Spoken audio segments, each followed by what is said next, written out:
Albert Einstein once said, everybody's a genius. But if you judge a fish by its ability to climb a tree, it will live its whole life believing that it is stupid. Ladies and gentlemen of the jury, today on trial we have modern day schooling. Glad you could come. Not only does he make fish climb trees, but also makes them climb down and do a 10-mile run. Tell me, school, are you proud of the things you've done? Turning millions of people into robots, do you find that fun? Do you realize how many kids relate to that fish? Swimming upstream in class, never finding their gifts, thinking they are stupid, believing they are useless? Well, the time has come, no more excuses. I call school to the stand and accuse him of killing creativity, individuality, and being intellectually abusive. He's an ancient institution that has outlived his usage. So, Your Honor, this concludes my opening statement, and if I may present the evidence of my case, I will prove it. Proceed. Exhibit A. Here's a modern day phone. Recognize it? Here's a phone from 150 years ago. Big difference, right? Stay with me. Here's a car from today, and here's a car from 150 years ago. Big difference, right? Well, get this. Here's a classroom of today, and here's a class we used 150 years ago. Now ain't that a shame? In literally more than a century, nothing has changed. Yet you claim to prepare students for the future? But with evidence like that, I must ask, do you prepare students for the future or the past?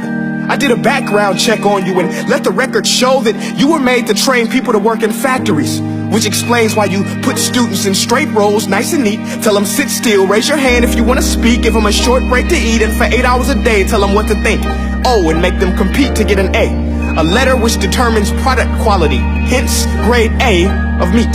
I get it. Back then, times were different. We all have a past. I myself am no Gandhi. But today, we don't need to make robot zombies. The world has progressed. And now we need people who think creatively, innovatively, critically, independently, with the ability to connect. See, every scientist will tell you that no two brains are the same. And every parent with 2 or more children will confirm that claim. So please explain why you treat students like cookie cutter frames or snapback hats, giving them this one-size-fits-all crap. Watch your language. Sorry, Your Honor, but if a doctor prescribed the exact same medicine to all of his patients, the results will be tragic. So many people will get sick, yet when it comes to school, this is exactly what happens. This educational malpractice, where one teacher stands in front of 20 kids, each one having different strengths, different needs, different gifts, different dreams, and you teach the same thing the same way? That's horrific. Ladies and gentlemen, the defendant should not be acquitted. This may be one of the worst criminal offenses ever to be committed. And let's mention the way you treat your employees. Objection. Overruled. I want to hear this. It's a shame. I mean, teachers have the most important job on the planet, yet they're underpaid. No wonder so many students are short-changed.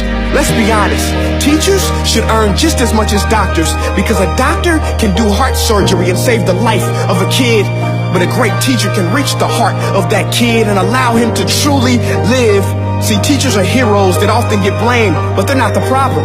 They work in a system without many options or rights. Curriculums are created by policymakers, most of which have never taught a day in their life. Just obsessed with standardized tests. They think bubbling in a multiple choice question will determine success. That's outlandish. In fact, these tests are too crude to be used and should be abandoned, but don't take my word for it. Take Frederick J. Kelly, the man who invented standardized testing, who said, and I quote, "These tests are too crude to be used and should be abandoned." Ladies and gentlemen of the jury, if we continue down this road, the results will be lethal.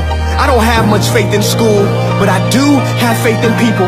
And if we can customize healthcare, cars, and Facebook pages, then it is our duty to do the same for education, to upgrade it, change it, do away with school spirit, because that's useless.